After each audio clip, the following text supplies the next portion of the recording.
भगवत गीता के 18वें अध्याय में हम लोग यात्रा कर रहे हैं। समझाते-समझाते ही तो 18 अध्याय तक आ गए। तो उसको चौंकाने के लिए वो एकदम से कहते हैं कि सांख्य योग के द्वारा उस परम नैष्कर्म्य सिद्धि को प्राप्त होता है। तो एक तो उसको रिवीजन करना पड़ेगा, पीछे सांख्य योग में क्या कहा था। थोड़ा प्रेशर आया उसके माइंड पे। कुछ साधक ऐसे होते हैं वो बिना प्रेशर लिए मानते नहीं हैं।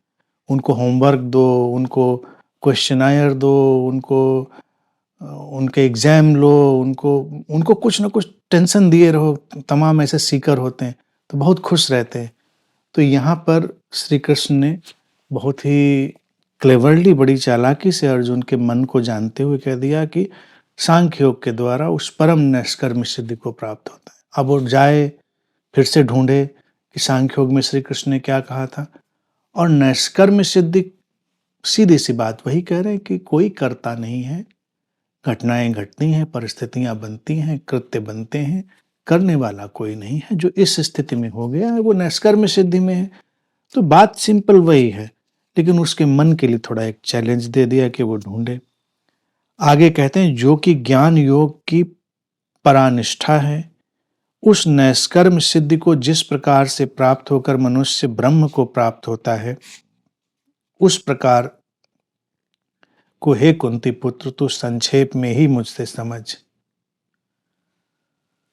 श्री कृष्ण जैसे बुद्ध जो होते हैं बड़े कुशल मनोवैज्ञानिक होते हैं। एक एक शब्द देखो, एक तो उसको होमवर्क दे दिया और ये कह दिया ज्ञान योग की परानिष्ठा है। ज्ञान योग में जाओगे तो उसके लिए बड़ा जो निचोड़ है वो उसमें है। नैष्कर्म्य सिद्धि को जिस प्रकार से प्राप्त होकर मनुष्य ब्रह्म को प्राप्त होता है। ब्रह्म शब्द भारत में एक पारिभाषिक शब्द है समग्रता के लिए, टोटलिटी के लिए, अस्तित्व के लिए। जब व्यक्ति अपनी अकर्ता की स्थिति में ठहर गया तो क्या हुआ? समग्रता से लयबद्ध हो गया। जो अपने उस अकर्ता स्वभाव को जान गया वो ब्रह्ममय हो गया, तो ब्रह्म को प्राप्त हुआ। ब्रह्म को प्राप्त होने का और कोई अर्थ नहीं है कि वो अचानक किसी दाढ़ी वाले, चार मुंह वाले ब्रह्मा के घर में चाय पीने चला गया।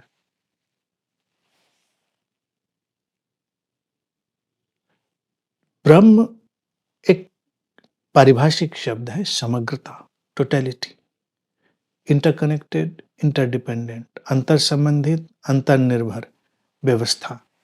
और जब व्यक्ति अपने नैष्कर्म्य सिद्ध यानी अकर्ता स्वभाव में चला गया तो वो लयबद्ध ही तो हो गया प्रकृति से। उस प्रकृति के ताने बाने से, उस समग्रता से लयबद्ध हो गया, वही उसको प्राप्त होना है। एक तो ये बात उन्हें पूरी की पूरी कह दी कि लयबद्धता से चलना है, और दूसरा उन्होंने कहा कि इस प्रकार को हे कुंती पुत्र तू संक्षेप में ही मुझसे समझ। अब उनको खत्म करना है, विषय बड़ा लंबा हो गया है और गीता के इस पड़ाव पर हम लोग भी जानते हैं वो खत्म होने वाली है गीता। और श्री कृष्ण को उस समय लग रहा होगा कि अब बात पूरी करी जाए। तो उन्होंने ये नहीं कहा कि हे कुंती पुत्र इसको तो विस्तार से सुन। उन्होंने कहा कि समय अब ज्यादा नहीं, इसको तो संक्षेप में सुन। विस्तार में सुन तो कई बार वो कह चुके हैं। अर्जुन के लिए वही उपयुक्त है कि विस्तार से सुन तो फिर आगे कहानी चले। लेकिन उन्होंने पहले स्पष्ट कर दिया कि संक्षेप में सुन।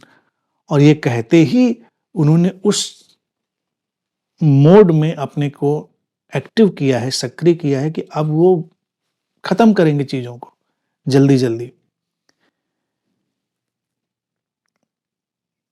आगे श्री कृष्ण कहते हैं विशुद्ध बुद्धि से युक्त तथा हल्का, सात्विक और नियमित भोजन करने वाला, शब्दादि विषयों का त्याग करके एकांत और शुद्ध देश का सेवन करने वाला, सात्विक धारण शक्ति के द्वारा अंतःकरण और शरीर को वश में कर लेने वाला, राग द्वेष को सर्वथा नष्ट करके भली भांति दृढ़ वैराग्य का आश्रय लेने वाला तथा अहंकार, बल, घमंड, काम, क्रोध और परिग्रह का त्याग करके निरंतर ध्यान योग के परायण रहने वाला, ममता रहित और शांत युक्त पुरुष सच्चिदानंद ब्रह्म में अभिन्न भाव से स्थित होने का पात्र होता है। फिर उन्होंने सारे व्यक्तित्व के ही गुण गिना दिए। और इन व्यक्तित्व के गुणों पर ही काम करना होता है। विशुद्ध बुद्धि से युक्त, जिसकी बुद्धि शुद्ध है, कंटेमिनेटेड नहीं है। बुद्धि शुद्ध कब है? जब उसमें धारणा मान्यताएं नहीं है। बुद्धि शुद्ध कब है?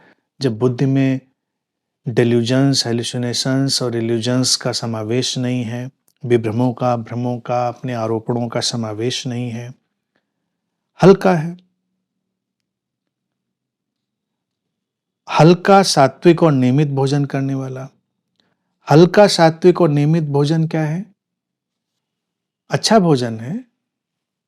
ऐसा नहीं कि वो हमारे स्वाद इंद्रिय से कोई विपरीत बात वो कह रहे हैं। स्वाद में रहने वाला। हल्का, तो अब हम जानते हैं हल्का का मतलब यही होता है कि शरीर में स्पेस भी रहने दो। इतना ठूस-ठूस कर मत खाओ कि मशीन को काम करने को ही ना मिले। वॉशिंग मशीन में कपड़े डालने जाते हैं तो भी तो सोचते हैं कि इतने ही कपड़े डालें कि मशीन रिवॉल्व हो सके। तो पेट में भी इतना ही डालें कि पेट की जो मशीनरी है वो अपना काम कर सके, जो अंदर काम कर रही है, तो हल्का रहेगा। सात्विक और नियमित भोजन करने वाला। श्री कृष्ण भी इतने चतुर व्यक्ति हैं ना। अगर उनकी बात को देखो तो धार्मिक लोगों की सब दुकानें बंद हो जाती हैं। सात्विक कह दिया उन्होंने, सात्विक को समझा चुके हैं पीछे, उसमें फिर बार-बार जाने की जरूरत नहीं है। और नियमित भोजन करने वाला, उपवास करने वाला नहीं कह रहे, भूख हड़ताल करने वाला नहीं कह रहे, नियमित। नियमित का अर्थ है शरीर को भोजन चाहिए। शरीर एक मशीन है, उसको चलाए रखना है तो उसको नियमित भोजन देना है। ये तो शरीर के प्रति मैत्री और शरीर के प्रति करुणा है। शरीर के प्रति अत्याचार क्यों कर करना है? तो श्री कृष्ण ने कह दिया कि नियमित, हल्का, सात्विक और नियमित भोजन करने वाला, बैलेंस्ड। शब्द आदि विषयों का त्याग करके, शब्द आदि विषय क्या है? बकवास, गॉसिपिंग, इधर की बातें उधर करना, शब्दों में ही लगे रहना। अब ये क्या है जो 24/7 मीडिया, सोशल मीडिया, अखबार, ये शब्दों के जो विषय हैं उनको बढ़ाने का ही काम कर रहे हैं। शब्द में हम अटके पड़े, लेना देना कुछ नहीं, बस उसमें हम लगे हुए। तो इसी उन्होंने कहा शब्द आदि विषयों का त्याग करके व्यर्थ के शब्दों को जगह मत दो, क्योंकि हमारे शब्द हमको बनाते हैं। शब्दों को हल्के में मत लो, they are creating force. John Paul Sartre ने अपनी आत्मकथा जब लिखी तो उसने उसका नाम दिया था वर्ड्स, शब्द। और उसका कहना यही था कि इसलिए हमने शब्द नाम दिया है वर्ड्स, शब्द ही हम हैं, शब्द ही हमको बनाते हैं, शब्दों से ही हम दूसरों को बनाते हैं।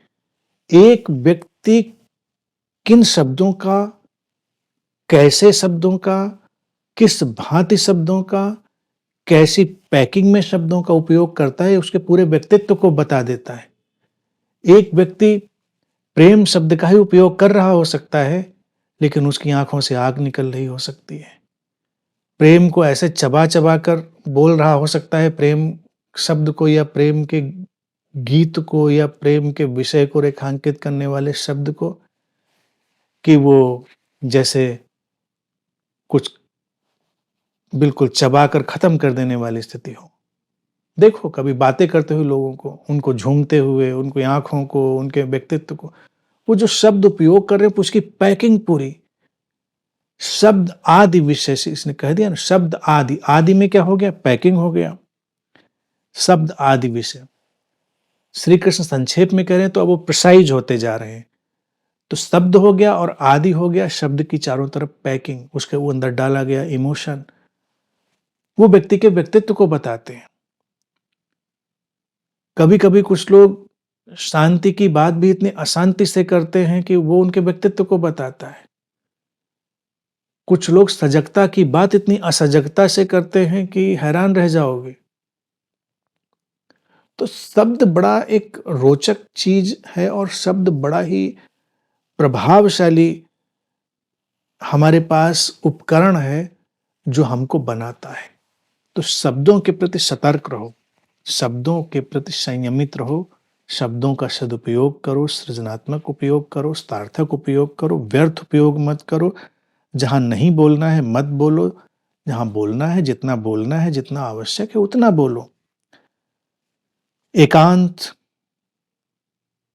थोड़ा अपने साथ रहो। शुद्ध देश का सेवन करने वाला, एकांत और शुद्ध देश का सेवन करने वाला, सात्विक धारण शक्ति द्वारा अंतःकरण और इंद्रियों का संयम करके, शुद्ध देश वही हो गया अपना एक जो सैक्रेड स्पेस है। पूजा की जगह को भी हम सैक्रेड स्पेस ही तो कहते हैं, पवित्र जगह। शुद्ध देश, पवित्र जगह। पवित्र जगह कहाँ? जहां हम हैं, अपने एकांत में, हम अपने साथ हैं, वो हमारे लिए पवित्र जगह हो गई, और वही फिर मंदिर हो गया। और फिर कहते हैं कि सात्विक धारण शक्ति के द्वारा, धारण शक्ति अभी वो बताए हैं, जो धारण करने की शक्ति, क्या धारण करते हैं? दुख, चिंता, अवसाद, भ्रम, विभ्रम, ये सब जो धारण करते हैं तामसिक हो गया। धर्म के विषय, व्यापकताएं और उनके उलझने और द्वंद्व, प्रतिद्वंदिताएं, महत्वाकांक्षाएं, ये सब धारण करते हैं तो राजसिक हो जाते हैं। अकर्म, अकर्ता और प्रज्ञा को धारण करने की जितनी भी बातें हैं वो सात्विक धारण शक्ति हो जाती हैं। तो सात्विक धारण शक्ति के द्वारा अंतःकरण और इंद्रियों का संयम करके, अंतःकरण को संयमित और इंद्रियों को संयमित कर दिया, अर्थात संतुलित कर दिया, संसुरित कर दिया, हार्मोनाइज्ड कर दिया। मन, वाणी और शरीर को वश में कर लेने वाला, जो इतना कर लेगा, मन, वाणी, शरीर उसके वश में आ जाएंगे। वश का अर्थ यही होता है, वो उधर ही जाते हैं जिधर उनको जाना है। कई लोगों के जो मन, वाणी और शरीर वश में नहीं होते, तो उनका मन कुछ चाहता है, शरीर किधर जाता है, वाणी किधर जाती है, शब्द किधर जाते हैं, या हर चीज गड्ड-मड्ड होती है। तो वो एक धागे में सब पिरो दिया जाए, शरीर, मन, वाणी, सब कुछ। संयम उसको कहते हैं। भारत में जो परंपरा चली ना साधुओं, योगियों, तांत्रिकों को माला पहनने की, तो उन लोगों को लगता है कि माला में शायद कोई जादुई शक्ति होती है, इसीलिए माला पहनते, तरह तरह के लाल, नीले, पीले, छोटे, बड़े। तो वो माला जो डालते हैं, कई लोगों को लगता है इस माले में कुछ बड़ी जादुई शक्ति है। प्रदर्शित भी यही करते हैं, बताते भी हैं कि देखो ये है तो इससे ये हो जाएगा, वो है तो उससे वो हो जाएगा, इस पत्थर से, उस रुद्राक्ष से। लेकिन ये सब बेमानी बातें थी। भारत में जब योगियों, तांत्रिकों ने और सन्यासियों ने माला बनाया, तो वो ये था कि एक ही धागे में पिरोया हुआ हमारा पूरा जीवन। तो मोटे मोटे तौर से तो बस यही कह दिया कि शरीर, मन, वाणी, ये सब एक धागे में पिरोए हों, एक लकीर में, एक साथ, भागे भागे नहीं, कोई इधर भाग रहा है, कोई उधर भाग रहा है। माले के मन के अब वो एक रेखा में, एक लय में पिरो दिए गए। अब जितने मन के हमारे भीतर होते हैं, ऊपर से गिनते चले आइए, उन सबको एक में पिरो लीजिए, तो वो हो गया वश में होना। राग, द्वेष को सर्वथा नष्ट करके भली भांति दृढ़ वैराग्य का आश्रय लेने वाला। राग द्वेष जब नहीं रहा, कोई अतिरिक्त राग नहीं रहा, अतिरिक्त द्वेष नहीं रहा, तो वैराग्य आएगा। वैराग्य में भी उन्होंने कहा दृढ़ वैराग्य का आश्रय लेने वाला। वैराग्य कुछ छोड़कर भाग जाना नहीं है, वैराग्य है जीवन की क्षणभंगुरता को जान लेने का नाम। राग द्वेष नहीं रहा, ऊपर की सारी बातें हो गई, तो क्या सब दिखाई देगा? सबसे पहले प्ले ऑफ लाइफ, जीवन की ये नश्वरता, क्षणभंगुरता, सब बन रहा है, मिट रहा है, और वही वैराग्य है। वैराग्य दृढ़ कब होगा? जब ये बात बिल्कुल समझ में ही आ गई कि लीला है, खेल है, चल रहा है, बन रहा है, मिट रहा है, किस राग में पढ़ना, किस द्वेष में पढ़ना, क्यों अपने को इस तरह से उपद्रव में डालकर परेशान करना? तब दृढ़ वैराग्य हो गया। वैराग्य का मतलब कुछ छोड़ना, भागना, धूल लपेटना, राख लपेटना, उल्टा लटकना, सीधा लटकना, ये सब वैराग्य नहीं है। वैराग्य इस संसार की नश्वरता, क्षणभंगुरता की स्पष्ट समझ, वो वैराग्य हो गया। अब इतना सब हो गया तो अहंकार, बल, घमंड, काम, क्रोध और परिग्रह का त्याग करके निरंतर ध्यान योग के द्वारा परायण रहने वाला तो गिर ही जाएंगे। फिर तो ये सब गिर ही जाएंगे। फिर अहंकार भी कितनी देर रहेगा, फिर बल, शक्ति की जो आकांक्षा है, दौड़ है, वो कितनी देर रहेगी, घमंड, काम, क्रोध, परिग्रह इकट्ठा करने की वृत्तियां। जब संसार क्षणभंगुर है तो इकट्ठा क्यों करेंगे? एंजॉय करेंगे, उसका उपयोग करेंगे। धन ही है, अगर हमको ये पता हो संसार क्षणभंगुर है तो धन का उपयोग करेंगे, धन को जी लेंगे, उसका आनंद ले लेंगे। इकट्ठा करेंगे, इकट्ठा करेंगे, मर जाओगे, निकल जाओगे, पीछे वाले एंजॉय करेंगे। पीछे वाले अपना काम करें, अपनी चीजें जाने। जब लाइफ इंश्योरेंस वाले जबरदस्ती हमको लाइफ इंश्योरेंस पकड़ाते हैं तो उससे कभी सोच कर देखो, यानी हम मरें पहले, तब उसके लाभ दूसरों को मिलेंगे। अब जिनको हमारे पीछे लाभ जल्दी लेने हैं तो वो ये भी सोच सकते हैं कि जल्दी मरेंगे तो जल्दी हमको लाइफ इंश्योरेंस का लाभ मिले, इनके नहीं तो क्या फायदा। तो इससे अच्छा जो धन है उसको जियो, उसका उपयोग करो, सदुपयोग करो, एंजॉय करो, हर चीज का, धन ही नहीं। तो परिग्रह क्यों होगा? परिग्रह का मतलब ही नहीं फिर रह जाएगा, घमंड का क्या मतलब रह जाएगा? वैराग्य अगर आ गया, नश्वरता, क्षणभंगुरता का स्पष्ट बोध, तो ये सब कुछ रहने वाला ही नहीं है। इसको सिखाना नहीं पड़ेगा, ये तो स्वाभाविक रूप से आ जाएगा। और आगे कहते हैं ममता रहित और शांति युक्त। ममता रहित, ममता है मेरेपन की भावना से बहुत ग्रस्त व्यक्ति। ममता रहित का अर्थ ये मत समझ लेना कि वो कोई कठोर व्यक्ति हो गया। जो गहनतम करुणा में स्थित व्यक्ति होता है, गहनतम करुणा में, और गहनतम करुणा में कौन है? जो गहनतम संवेदनशीलता में है, वो ममता रहित। और ममता रहित के साथ दूसरा शब्द उन्होंने क्या जोड़ दिया तुरंत? शांति युक्त। उसके चारों तरफ शांति की आभा होगी।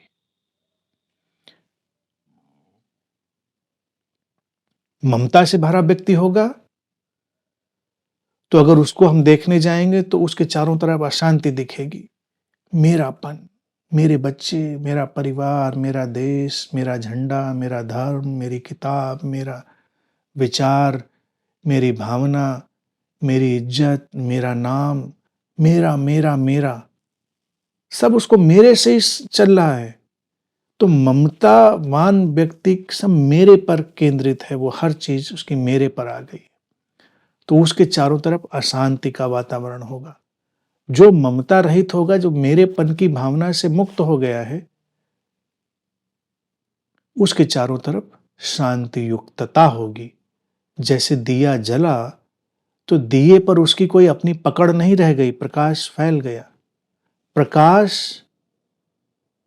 से जैसे अभी पहले बात समझी थी, वैसे ही यहां अनासक्ति समझी थी, वैसे ही देखें प्रकाश ममता रहित है, उसकी अपनी कोई पकड़ नहीं। बिना मेरे तेरे के भेद के वो प्रकाशित कर देगा, मित्र के पथ को भी, शत्रु के पथ को भी, किसी भी पथ को वो आलोकित कर देगा। ममता रहित है, और इसीलिए उस दिए की लौ में शांति है। एक जलता हुआ दिया देखें, अचानक हमको शांति पकड़ती है। ये मंदिरों में दिए जलाने का जो प्रचलन है वो शायद इसीलिए शुरू हुआ होगा। दिया जलाने के लिए मंदिर का देवता थोड़े आतुर बैठा है कि दिया जलाने हम जाएंगे तो उसको कुछ मिलने वाला है, या वो कुछ उसकी लिखाई पढ़ाई नहीं हो पाई थी, आप दिया जलाएंगे तो उसकी रोशनी में वो कुछ लिखाई पढ़ाई कर लेगा। मंदिर का देवता तो हमारे भीतर ही हम ही हैं। तो दिया भी उस ममता रहित शांति युक्त विस्तार का प्रतीक है, प्रकाश। कोई मेरेपन की भावना नहीं, बस फैल रहा है। तो ऐसा व्यक्ति जब हो जाता है तो कहते हैं सच्चिदानंद घन ब्रह्म में अभिन्नता से, अभिन्न भाव से स्थित होने का पात्र होता है। सच्चिदानंद घन ब्रह्म में अभिन्न भाव से स्थित होने का पात्र होता है। इतना सब गुण ले लिए तो अभिन्न भाव से इनसेपरेबल, अब वो टूटा हुआ नहीं रहेगा, या कहें अनब्रोकन, अखंडित भाव से। सच्चिदानंद जिसमें ट्रुथ, ब्लिस, अवेयरनेस, ये सारी चीजें हिलोरें ले रही होंगी, ऐसी वो समग्रता उसमें स्थित हो जाएगा। तो ये सारे गुणों के साथ में जीवन में आएगा क्या? ट्रुथ, ब्लिस, अवेयरनेस, सच्चित आनंद। ट्रुथ क्या आएगा? ट्रुथ ये नहीं कि मेरा ट्रुथ, तेरा truth. Truth is truth, eternal wisdom. Awareness is awareness, bliss is bliss.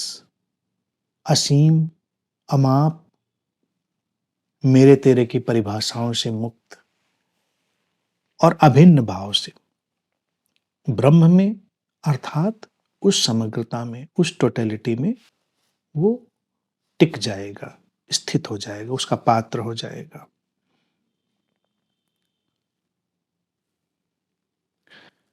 फिर वो सच्चिदानंद घन ब्रह्म में एक ही भाव से स्थित प्रसन्न मन वाला योगी न तो किसी के लिए स्तोक करता है और न किसी की आकांक्षा ही करता है। ऐसा समस्त प्राणियों में समभाव वाला योगी मेरी पराभक्ति को प्राप्त हो जाता है। अब परिणाम है, परिणाम बिल्कुल साफ है। उतनी बात समझने के बाद परिणाम भी साफ समझ में आ ही गया होगा सभी के, कि जब उतना हो गया तो जो सीकर है वो कहाँ पहुंचेगा? वो उस सच्चिदानंद ब्रह्म में, उस आनंद में, सचेतन परम सत्य से या जागतिक नियम से लयबद्ध समग्रता में एक ही भाव से, बिना किसी द्वैत के, बिना किसी विभाजन के स्थित हो जाएगा। प्रसन्न मन वाला हो जाएगा। हैप्पीनेस उसका नेचर हो जाएगा। मन चंगा तो कठौती में गंगा, जैसे कहते हैं ना। तो जब मन प्रसन्न है तो प्रसन्नता ही उसके पूरे आभामंडल में व्याप्त होगी। तो ऐसा जब प्रसन्न मन वाला योगी हो गया तो योगी कभी अप्रसन्न मन वाला नहीं होगा। तो अगर कहीं कोई योगी अप्रसन्न मन वाला दिखे, बेचैन दिखे, विचलित दिखे, दुखी दिखे, खींचता छीजता दिखे, तो वो योगी नहीं होगा, वो कुछ होगा। श्री कृष्ण कह रहे हैं कि योगी तो प्रसन्न मन वाला ही होता है। अब प्रसन्न मन हो गया तब क्या होगा? किसी के लिए शोक करता है, न किसी की आकांक्षा ही करता है।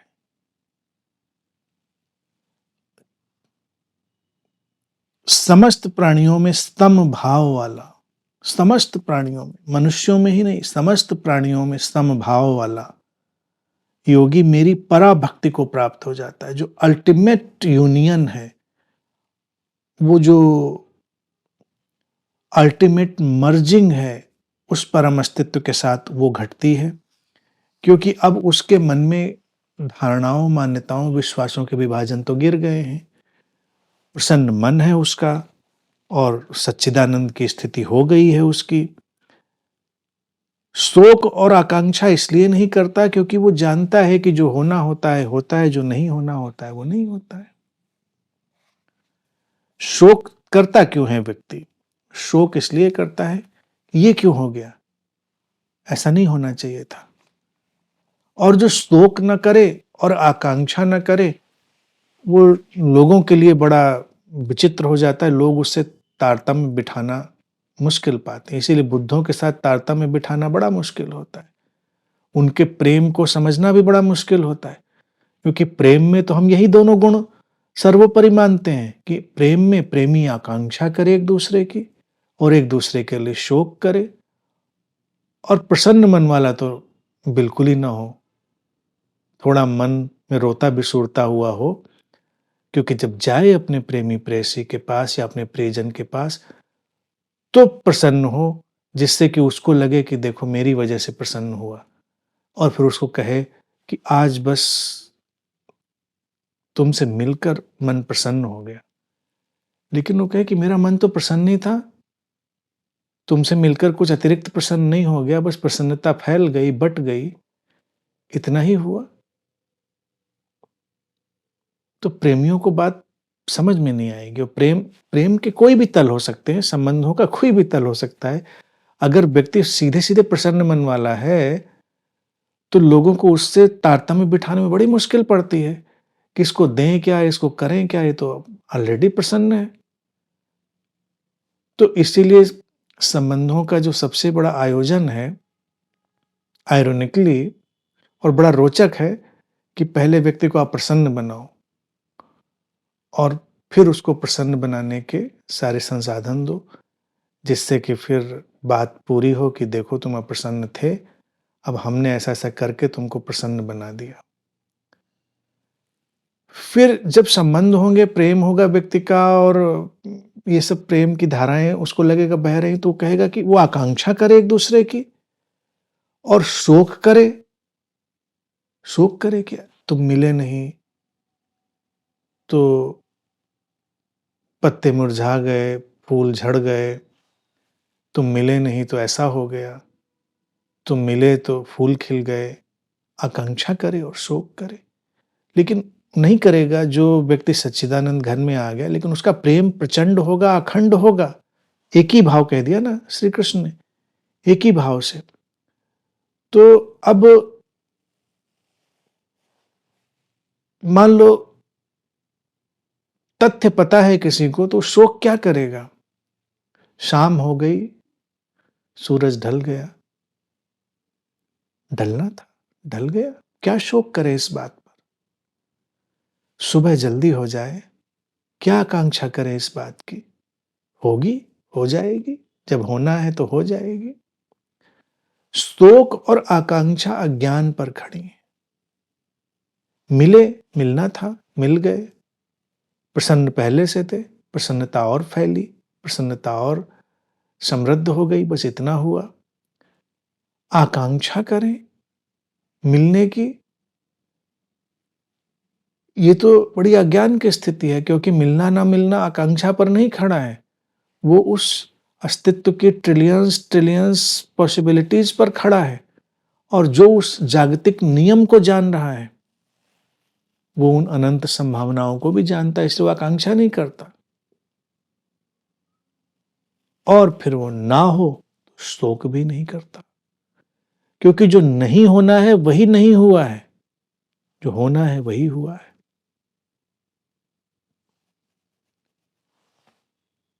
बहुत रोचक बात है। तो इसीलिए श्री कृष्ण ने यहां पर इतनी रोचक बात कह दी। और अर्जुन के परिप्रेक्ष्य में देखें तो वहां वो शोक और इन सब से भरा हुआ है, आकांक्षाओं से, तो इसलिए उसको भी वो इशारा कर रहे हैं। लेकिन ज्ञानी व्यक्ति कैसे बिहेव करेगा, उसका भी इशारा कर रहे हैं। तो जीवन में जब हम ऐसी अवस्था में होते हैं, ऐसी प्रज्ञा में, ऐसी समझ में, तो समभाव, समभाव, सारे प्राणियों में समभाव, समभाव होगा तब क्या होगा? जब शोक नहीं, राग नहीं, द्वेष नहीं, आकांक्षा नहीं, कुछ नहीं, तो हम अपने मूल स्वभाव, मूल प्रकृति, ओरिजिनल नेचर में, या ज़ेन जिसे कहता है ओरिजिनल फेस, मौलिक चेहरे में, मौलिकता में।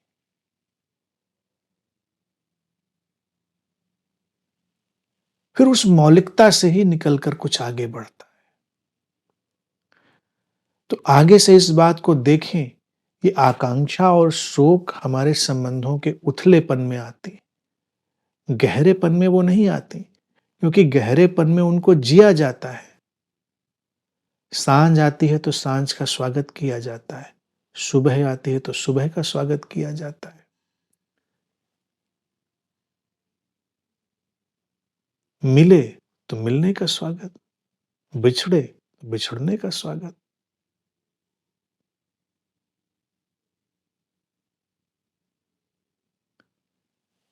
इसलिए शोक और आकांक्षाएं बेमानी है। लेकिन तब जब पहले वाले सारे पथ से चले आ रहे हों, मन प्रसन्न हो गया हो। इसीलिए मैंने कहा कि हैप्पीनेस, पीस, लव, हार्मनी, वही सब तो श्री कृष्ण देखिए कह रहे हैं। मैंने उसको निचोड़ कर बहुत सिंप्लीफाई कर दिया। वही सारी बात 18वें अध्याय में आकर देखिए श्री कृष्ण वही बात कर रहे हैं कि योगी प्रसन्न मन वाला है, प्रसन्न हो जाओ, यही कसौटी है। प्रेम हुआ तो प्रसन्न मन हो जाओ, फिर प्रसन्न मन ही बने रहो। ये नहीं कि यहाँ पे आए तो प्रसन्न, फिर घर से बाहर निकले तो अप्रसन्न।